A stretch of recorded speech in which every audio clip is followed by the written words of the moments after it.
Assalamualaikum warahmatullahi wabarakatuh. Selamat pagi anak-anak. Apa kabar semuanya pada hari ini? Semoga selalu dalam keadaan sehat walafiat. Perkenalkan, nama Ibu Ayu Yuliani NIM 19591027 dari Prodi PGSI 5A. Ibu berasal dari kampus IAIN Curug.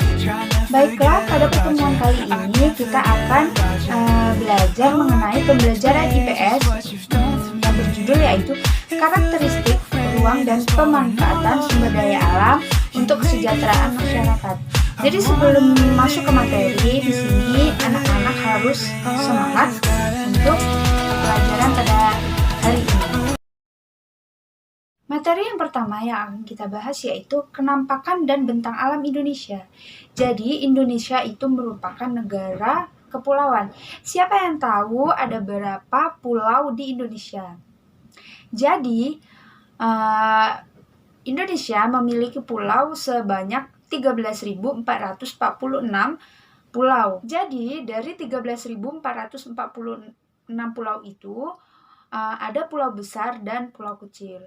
Pulau itu punya bentuk muka bumi atau bentang alam atau bisa juga disebut dengan kenampakan alam yang beragam. Di setiap daerah juga memiliki bentang alam yang berbeda-beda. Ada yang datar dan yang berbukit, ada yang tertutup dan ada pula yang digenangi air. Jadi, bentang alam di Indonesia ini dibagi menjadi dua. Yang pertama yaitu bentang alam daratan dan bentang alam lautan. Yang pertama yang akan kita bahas yaitu dataran rendah. Wilayah dataran rendah ini memiliki ketinggian sampai 0 sampai dengan 500 meter di atas permukaan bumi. Wilayah dataran rendah paling banyak dihuni oleh masyarakat karena wilayah ini pusat kehidupan manusia. Beragam mata pencarian manusia yang dilakukan di dataran rendah seperti industri dan pertanian. Yang kedua yaitu dataran tinggi. Siapa yang tahu dataran tinggi memiliki ketinggian berapa? Ya, betul. Dataran tinggi mempunyai ketinggian kurang lebih dari 500 meter di atas permukaan laut. Suhu udara yang sejuk dan dingin, dataran tinggi ini cocok untuk dijadikan sebagai daerah wisata, rekreasi, dan lokasi perkebunan. Yang ketiga yaitu pantai. Siapa di sini yang pernah ke pantai atau tempat tinggalnya di pantai? Jadi, pantai merupakan daerah perbatasan antara daratan dan perairan. Terdapat dua jenis pantai, yaitu pantai landai dan pantai curam. Pantai landai yaitu pantai yang memiliki permukaan yang datar, sedangkan pantai curam adalah pantai yang memiliki dinding bukit yang curam. Bukit-bukit ini terkikis oleh ombak yang terus menghantam. Umumnya penduduk di kawasan pantai bermata pencarian sebagai nelayan dan pengawetan ikan. Yang B yaitu pemanfaatan sumber daya alam untuk memenuhi masyarakat sekitar. Di sini yang pertama akan Ibu jelaskan yaitu pengertian sumber daya alam. Ada yang tahu pengertian dari sumber daya alam? Jadi, sumber daya alam adalah semua yang ada di bumi secara alami yang digunakan untuk memenuhi kebutuhan manusia. Misalnya hewan laut, tumbuhan, gas bumi, minyak bumi, pasir, bebatuan, air, emas, batu bara, dan lain sebagainya. Yang kedua yaitu jenis-jenis sumber daya alam. Jadi, sumber daya alam ini berdasarkan jenisnya dibagi menjadi dua. Yang pertama yaitu sumber daya alam hayati dan sumber daya alam non-hayati. Jenis sumber daya alam yang akan Ibu bahas yang pertama yaitu sumber daya alam hayati. Siapa yang tahu sumber daya alam hayati itu? Jadi sumber daya alam hayati adalah sumber daya alam yang berasal dari makhluk hidup, dari hewan maupun tumbuhan. Pertama yaitu sumber daya alam dari tumbuhan. Jadi tumbuhan itu merupakan bagian dari sumber daya alam hayati yang dapat dimanfaatkan manusia untuk memenuhi kebutuhan sehari-harinya. Tumbuhan dapat dimanfaatkan mulai dari bagian akar hingga buahnya. Berikut bagian tumbuhan yang dapat dimanfaatkan menjadi berbagai macam bahan-bahan antara lain. Yang pertama yaitu ada bahan pangan. Jadi bahan pangan ini tumbuhan dapat dimanfaatkan sebagai bahan pangan berbagai makanan berasal dari tumbuhan. Yang kedua yaitu bahan sandang. Tumbuhan juga dapat dimanfaatkan sebagai bahan pembuatan pakaian seperti pohon randu dapat diambil buahnya yang dapat diolah menjadi serat. Randu diambil seratnya untuk dijadikan benang dan dari benang dijadikan kain, dari kain menjadi pakaian yang kita gunakan sehari-hari. Selanjutnya yaitu sumber daya alam dari tumbuhan itu dapat dijadikan peralatan rumah tangga. Peralatan rumah tangga yang sering kita jumpai di rumah itu sebagian besar berasal dari tumbuhan. Kebanyakan berasal dari kayu. Contohnya yaitu meja, kursi, lemari, dan lain sebagainya.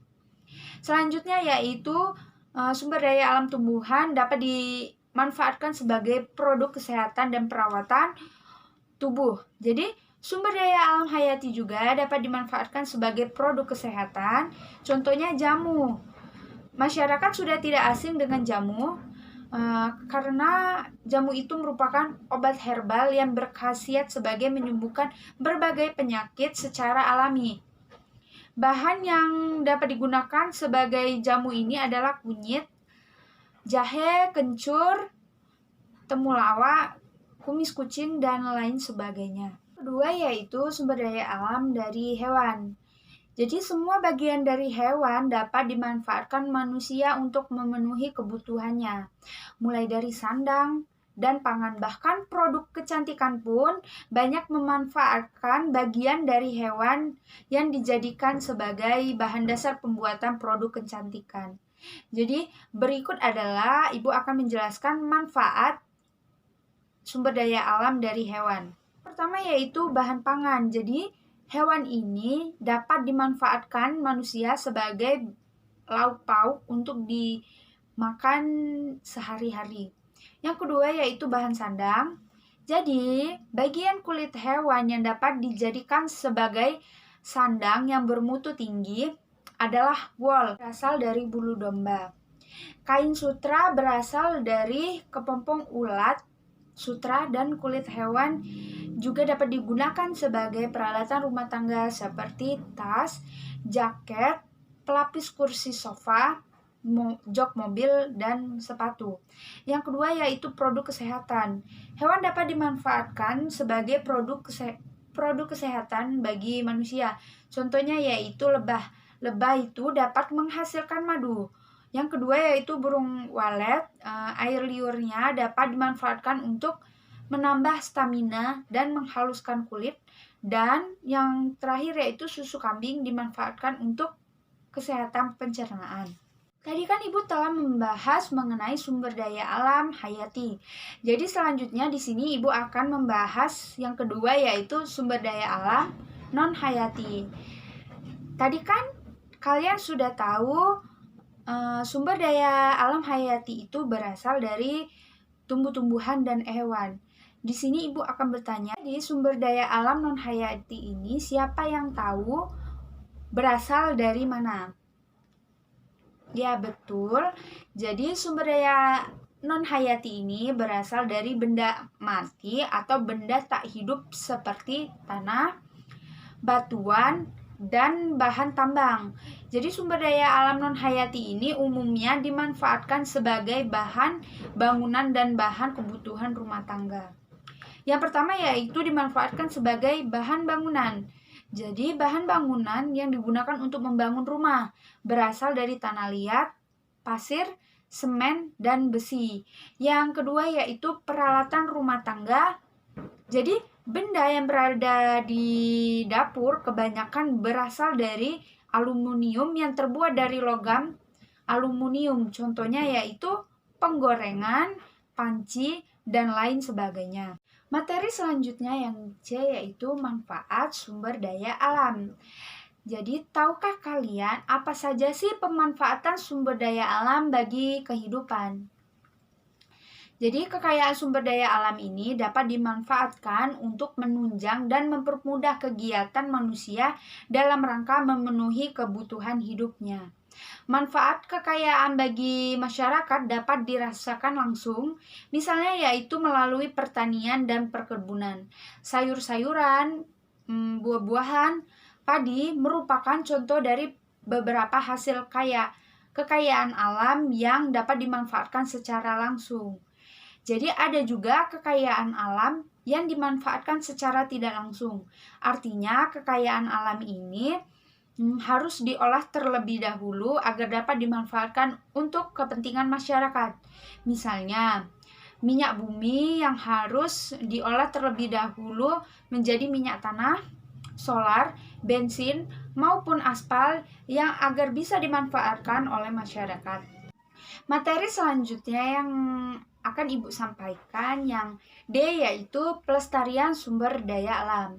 Bagaimana sih cara melestarikan sumber daya alam?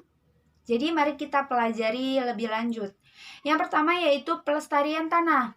Tanah adalah media utama tumbuhan hidup. Tanpa tanah yang subur, tumbuhan tidak akan tumbuh. Maka dari itu sangat penting bagi kita untuk menjaga kesuburan tanah dengan melakukan pemupukan. Menanam pohon, menjaga kesuburan tanah dengan melakukan pemupukan. Menanam pohon di ladang tandus ataupun hutan yang gundul serta membuat sekedan agar tanah tidak mudah terkikis. Yang kedua yaitu pelestarian air.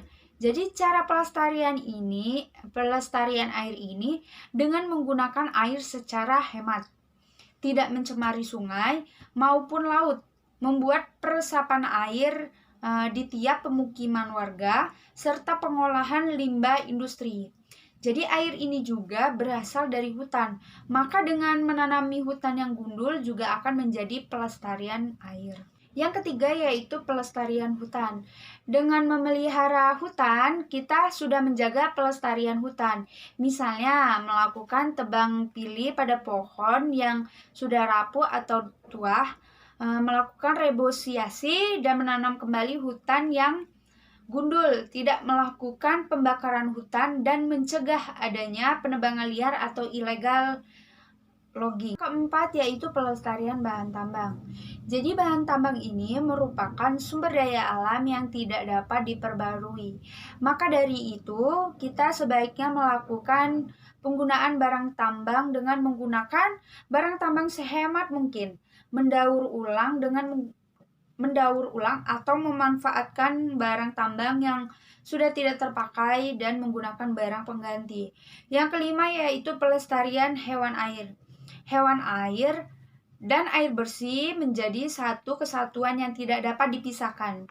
Untuk menjaga kelestarian keduanya, maka kita harus menjaga kebersihan sungai, laut, dan danau. Menangkap ikan juga harus menggunakan pancing atau tombak tanpa mengebom atau meracuni laut. Tidak menangkap ikan menggunakan pukat harimau, serta menjalankan program kebersihan sungai maupun laut.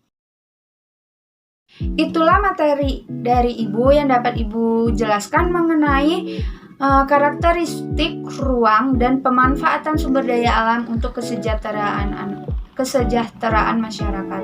Semoga materi kali ini yang Ibu jelaskan kepada anak-anak dapat anak-anak pahami dan dapat anak pelajari ke kehidupan sehari-hari untuk menjaga pelestarian alam di sekitar kita, karena jika bukan kita yang melestarikan, jadi siapa lagi? Alhamdulillah jika anak-anak sudah memahami materi kali ini, Ibu akhiri pembelajaran kali ini dengan mengucapkan wassalamualaikum warahmatullahi wabarakatuh. Terima kasih anak-anak, sampai jumpa.